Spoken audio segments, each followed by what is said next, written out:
Good morning to all my friends and family, and welcome to Jim's 5 a.m. Club.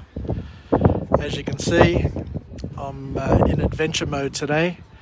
I'm on a ferry over here at Hawk's Nest, and we're just preparing to head back to Nelson Bay. I just thought spontaneously on the spur of the moment, because I am a pretty spontaneous sort of guy, that I'd board the ferry, come across the Hawk's Nest, do a couple of 5 a.m. clubs, and then head back. It was raining and miserable early this morning. It was thundering with lightning. And now, as you can see, the sun's come out. So what a transformation in just 1 hour. Just goes to show that here in Australia, the weather is quite variable. And we go from windy to raining to lightning to sunshine. It is quite beautiful. And what I want to do now is just chill out and head back with the ferry and take you on a journey of discovery where we live, learn and pass it on, and hopefully pick up a few life hacks along the way. The ferry, as you can see here, is a very old ferry. It's from the 1940s with leather seats, reminiscent of some of the old trains. And I've got a very interesting book summary to take you through. And it's just a beautiful, beautiful day. So let's enjoy this Sunday and make the most of it, and go through a book summary entitled 30 Lessons for Loving by Karl Pillemer. So as you can see, the sun's come out. As I said, the skies are blue on this side, so we may have a nicer journey on the way back than the journey on the way over here. So the author makes a couple of points, and we'll just take it through and see where it leads us. He says that we don't love each other for wealth or money. You'll have to love each other because you love them. You feel it in your heart, and you don't care if they get old, if they get sick, or if they even get wrinkles. So there you go. This book is going to, I guess, investigate to a certain depth a few of the lessons from couples who have been married for many, many years, and what brought them together and what made them loving and what they enjoy most about their relationships. So the author here says, like everything, I guess we've all learnt this over the years, that love at first feels great. You spend all of your time thinking of your partner, and everything is wonderful and beautiful, and you just don't want those times to stop. You just want to hit a pause button and to enjoy it forever onward. But what the author here reminds us is that the novelty sooner or later fades. As we said, we start off lovingly, caringly. Everybody starts from the same position, enjoying every single moment that they have together. But slowly and surely, the novelty starts to fade, and then the real work, according to the author, begins. And for all of us who have been married for many years, I guess we can relate to the fact that it is a phased approach, and we do need to start to work in order to keep it together. So this author basically interviewed 700 couples, 700 or more couples that have been together for 30 years plus, and he summarised the findings of his interviews in order to see if there's a common link or something about it that the rest of us can gain from and to incorporate into our own love formulas with our partners.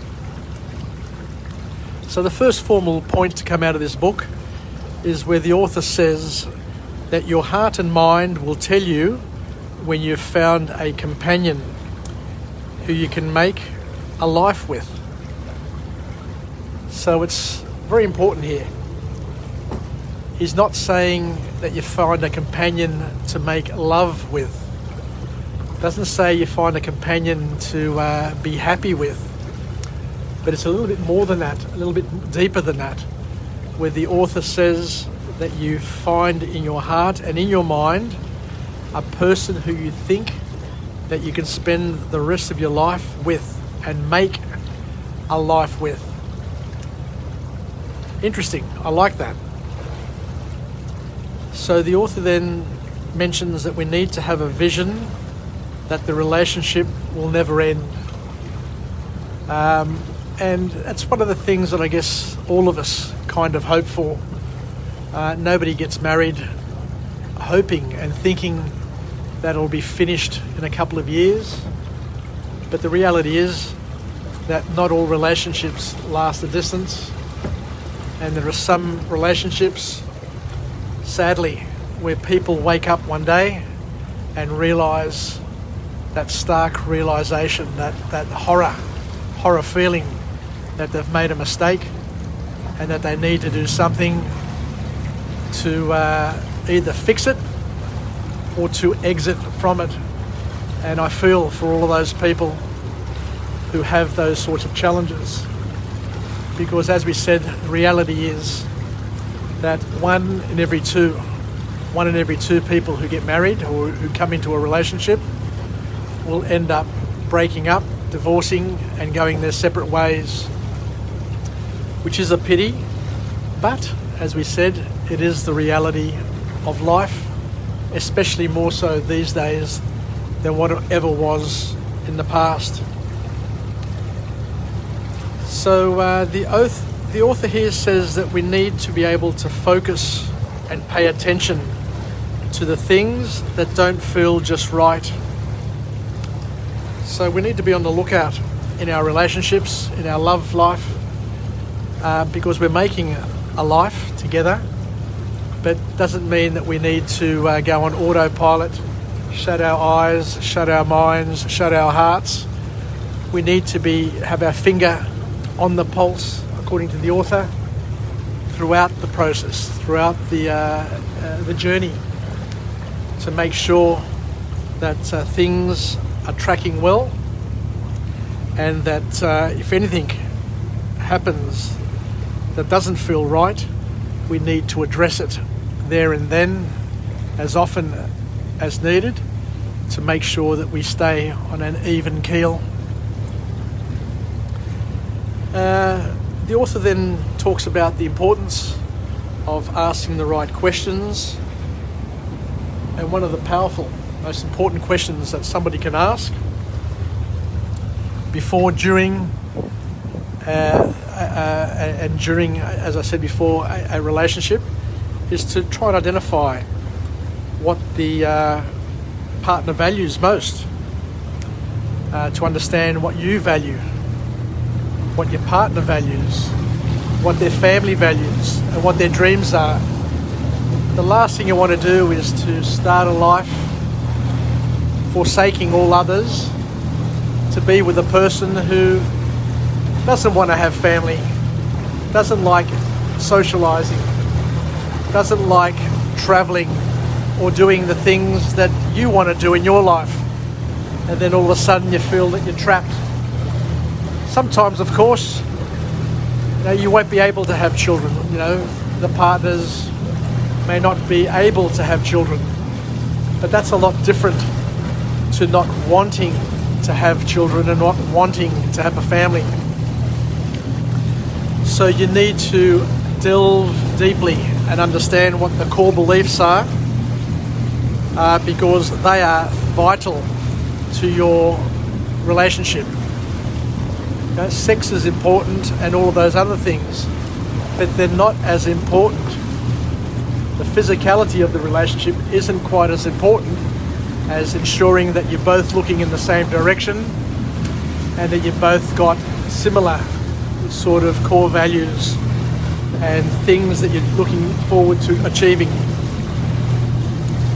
The second point to come out of this book, which I really enjoy and I think is a really powerful point, a real telling point, is that we need to time our conversations, and that timing of the conversation, especially of those important conversations, needs to be right.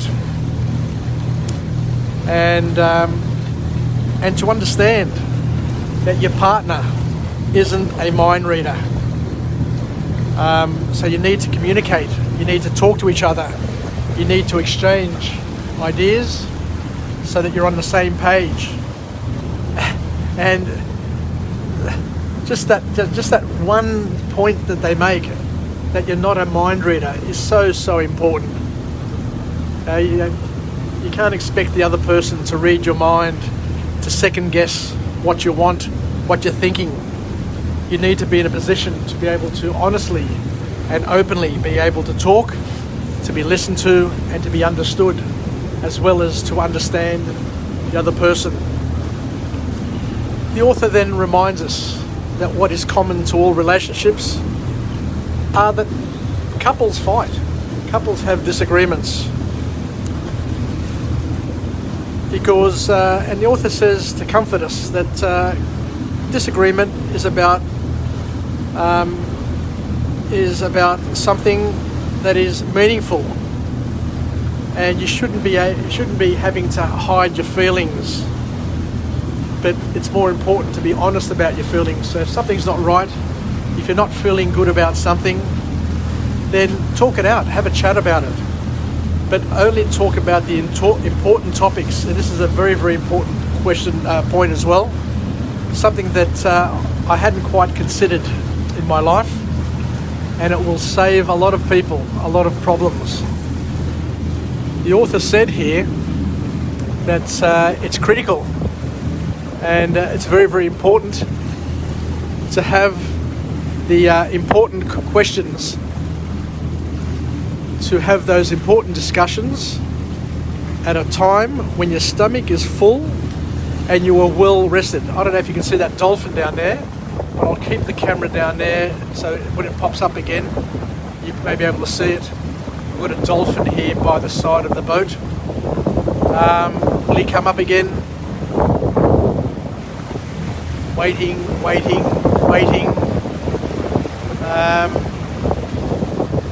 Maybe he's at the front. I'll venture to the front shortly just to see if we've got a dolphin bow riding at the front. But let's continue talking about our book summary here. So this is a very powerful and a very telling point, that the important discussions that we have, the chats that we have, need to be done at the right time. And this is where a lot of people bring themselves undone. The right time, as the author said, is when your tummy's full and you're well rested. And I remember somebody else mentioning that you shouldn't be having important discussions late at night, because they can blow out of control and cause tremendous hurt and pain. And the other thing that the author reminds us of is that willpower reduces throughout the day. So you're better off having the right discussions, or the difficult discussions, when your willpower is at its strongest, so that you can refrain from saying things and doing things that you may regret. The other thing that the author says, which is empowering and very good, is that we need to not make assumptions. Try and avoid making assumptions. Don't guess. Don't try and guess, but ask and pay attention to your partner and really try to understand them.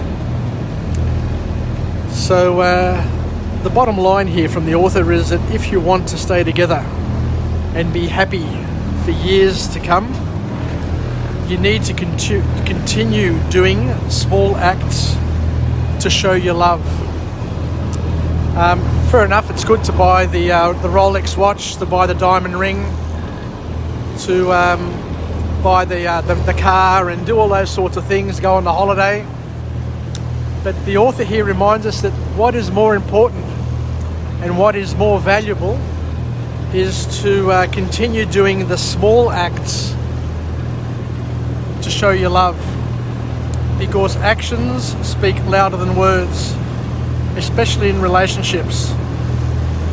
And you need to do the little things, and to do the little things consistently is what the author is reminding us about and suggesting. Get them the things that they have previously showed interesting.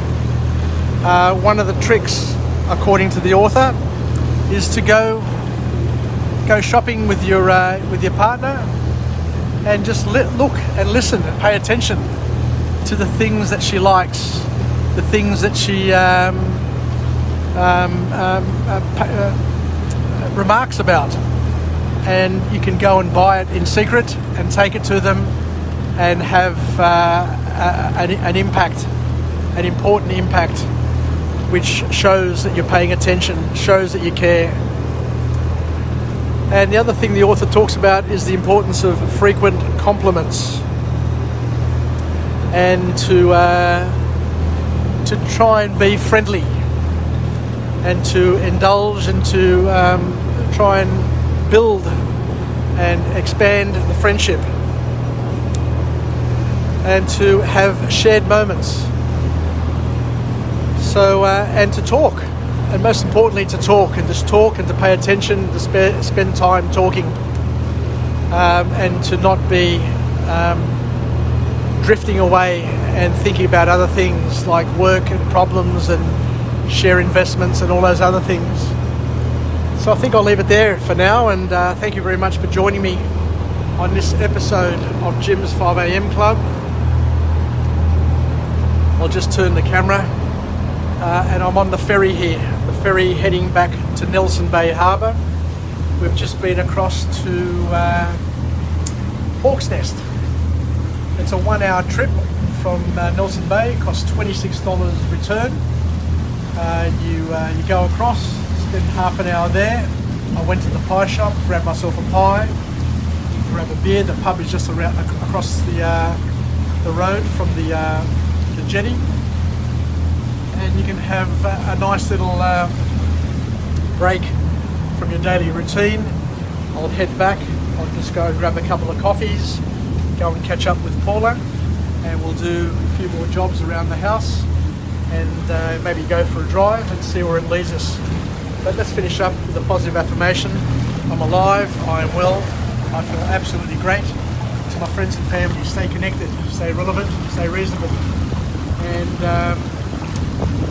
just try and incorporate some of these lessons in our love lives and make a life with our partners. It's important to have these shared moments, shared experiences, and do whatever you can do to brighten each other's day and to halve and minimise the challenges that each person faces. Anyway, I'll finish off now, so thank you very much. Yassas, and we'll chat again. Bye for now. Ciao.